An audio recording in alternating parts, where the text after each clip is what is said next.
No vintage only new age NBK 111 cinema glimpse విడుదలకి ముందు కొన్ని రోజులుగా మేకర్స్ చేస్తున్న ప్రమోషన్ ఇది. ముందు నుంచి ఆడియన్స్ ని ప్రిపేర్ చేసి పెడుతున్నారు సినిమా ఎలా ఉండబోతోందా అని.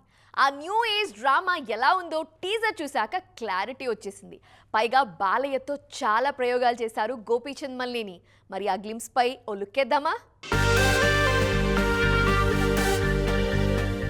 చూస్తున్నారుగా ఎన్బీకే 111 గ్లిమ్స్.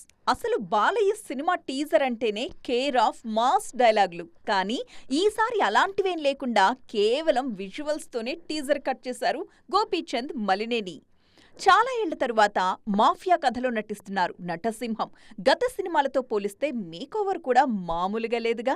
IIHM స్టూడెంట్స్ ప్రపంచం మొత్తం ఉద్యోగాలు చేస్తూ లక్షల్లో జీతాలు సంపాదిస్తున్నారు. ఇప్పుడే చేరండి international institute of hotel management. పూర్తిగా న్యూ ఏజ్ డ్రామాతో వస్తున్నారు. వీరసింహారెడ్డిని పూర్తిగా ఫ్యాక్షన్ బ్యాక్ డ్రాప్ లో తెరకెక్కించిన గోపీచంద్ ఈసారి బాలయ్య కోసం ముంబై మాఫియాని తీసుకున్నారు. ఎంట్రీ ఆఫ్ అన్ ఎరా అంటూ విడుదల చేసిన ఈ గ్లిమ్స్ లో బాలయ్య మేకోవరే హైలైట్. 1993 ముంబై నేపథ్యంలో కథ సాగుతుంది. వృద్ధి సినిమాస్ ఈ సినిమాను నిర్మిస్తోంది. ఓజీ తరువాత ఇంచుమించు అదే బ్యాక్ డ్రాప్, అదే పీరియడ్ లో వస్తున్న సినిమా ఇదే. మాఫియా కథ అన్నప్పుడు స్టైలిష్ గా మారిపోవాలి కదా, అందుకే బాలయ్య కూడా అదే చేశారు.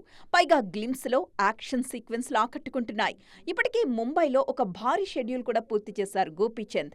కథా నేపథ్యమంతా అక్కడే ఉండడంతో నెక్స్ట్ కూడా కొన్ని షెడ్యూల్స్ ముంబైలోనే ప్లాన్ చేస్తున్నారు. 10 ఏళ్ల కింద డిక్టేటర్లో మాఫియా డాన్ గా నటించారు బాలయ్య.